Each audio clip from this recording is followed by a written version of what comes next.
Time for our hottest record. It's called Mantra. And you're going to hear Annie Mac introducing it. Hottest record in the world tonight is courtesy of Bring Me the Horizon. We are so excited they are back and so excited they are playing their new music on this radio show, and you're going to hear it for the very first time in the world tonight. Ollie Sykes is on the line. Hello. Hello. How are you, love? I'm good, how are you? Really good, thanks. Really excited to be talking to you on the show tonight. We've got loads to get through. Before we play the actual song in question, there's been posters around the UK a lot. A lot of people talking about them, commenting on them with the words, "Do you want to start a cult with me?" Is this anything to do with the song we're about to hear? It is. It's one of the lyrics from the song.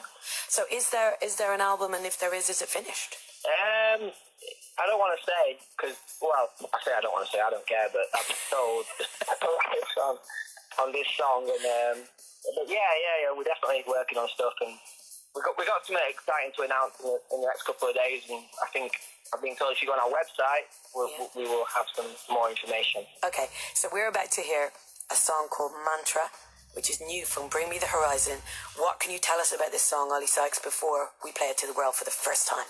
It's basically, we've gone off and we've recorded some stuff, and it felt like the first thing we wanted to show people as our return.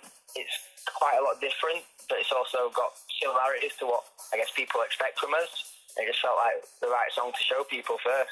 Okay, now's the time. Your hottest record in the world, Bring Me the Horizon. That was Mantra. Bring Me the Horizon are back.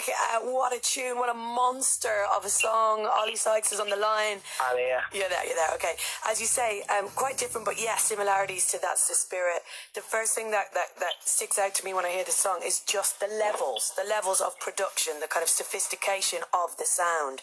Can I ask, are you guys in charge of the music like you were with That's the Spirit? Did you guys make this record? Yeah, of course we did.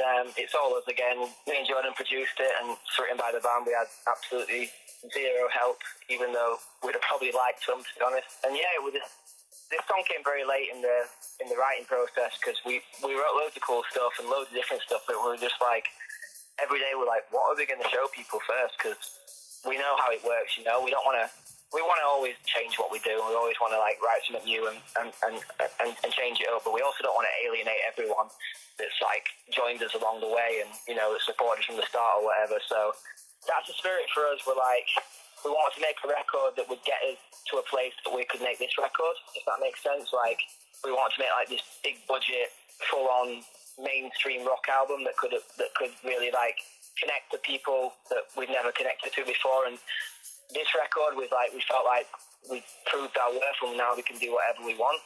So we retained a tiny bit of what we'd done on the last record, but just like the record that came before it, we kind of threw everything out the window and went, we want to like make people feel things in different ways. We want to be a heavy band, but not in the way people think of heavy. We want to do heavy in a completely different way. We want to do catchy in a completely different way. So it was, I mean, this is the hardest record we've ever wrote, and like these songs are the hardest songs because we were really challenged ourselves to do something completely different and not lean on anything that we've done before. I think in music in general, a lot of times artists put out something new, and it's always the best stuff that you don't get right away. You're like, oh no, this isn't right. This isn't them. This isn't what I know. And then you, after a week or two or even a month or whatever, you realise, oh, this is amazing. And it's not that it's better than the thing that came before, but it's different. And I think with our fans now, and they expect that of us because we've never done the same record twice. So even though this record is completely different from the last record, it actually has all these hints of the last 6 albums that we've done, more than any other album that we've ever done. Yeah. Have you heard the new Arctic Monkeys record talking of taking U-turns? Yeah, totally. Did you like that? Yeah, I do. I mean, Arctic Monkeys are actually one of my favourite bands going, which is really weird because I went to school and college with them and everything, and it's really weird because, like, I met Alex like last year at a festival, and he actually remembered me from school. He was like, yo, I've been waiting for ages to meet you. And I was like, no way you remember me. And it was really cool because I was like, this is weird. I'm like inside fanboying, but at the same time, it's like I shouldn't be because I know this guy, I went to school with him and blah, blah, blah. Yeah. And so, Arctic Monkeys, I really admire as a band. It's quite sad, actually. Like, I really love him as a his lyrics, everything. I just love the fact that you know for a fact that whatever the next album's going to be, it's not going to be the same as the last one. I just think that's so cool.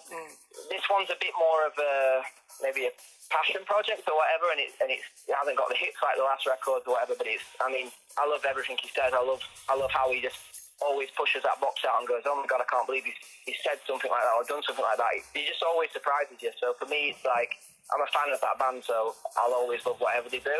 Yeah. But again, that did inspire us, not this new record, because we've already done a lot of stuff before that came out, but just they've always inspired us because it's always like they don't really care about what they're big for. They could always come out with a new album and just do the same thing and it'd be fine, but they always just go, you know what, we're doing this now. I think that's lacking in music at the moment, to be honest. Totally. And talking about festivals where you saw Alex, I wanted to ask you about that because it feels like when you look at the kind of landscape now in terms of rock bands and Britain, there's so few that are at a level where they could actually headline a festival. And I'm thinking Arctics, I'm thinking Biffy, and I'm thinking Bring Me the Horizon. Like, are you guys ready to be headlining major festivals now? Yeah, I reckon so. I don't know. You have to ask the people that book the bands, but I mean, I think with this record, yeah, and I think we put on a show, and we'd always put on our best, but I mean, we also are aware that we got to, kind of earn that as a band. You got to be around for a certain amount of years, and you got to have a certain amount of hits, and you got to have a certain amount of records, and we hope to get to that place. But we're enjoying. We've always enjoyed the ride and stuff. We're always like flabbergasted of where we are today and how well everything always goes for us. So we're obviously up for it, but we're not like we deserve it, Yeah. No, you couldn't be. You're from Sheffield. It's actually biologically impossible for you guys to believe you did it. I love Sheffield people in that way. They're so humble. Listen, I have to ask you because Reading is like 4 days away, and I remember this position I was in last year when I was speaking to Josh Homme, and I asked him, "Hey, are you guys making an appearance at Reading?" And he said, "No." But I have to ask you because you're coming back. Is there any chance that fans might see Bring Me the Horizon at Reading or Leeds this year? I'd have to also say no. I love it. Okay, that's enough for us. Ollie, Sykes, it's so good to have you guys back. We've missed you so much. Thank you for being on the phone tonight. I know there's so many happy fans out there, and it's such a pleasure to be able to play this not once but twice tonight, and we look forward to playing it many more times. Our hottest record in the world is Bring Me the Horizon. The track is called Mantra. Ollie, thank you. Thank you very much.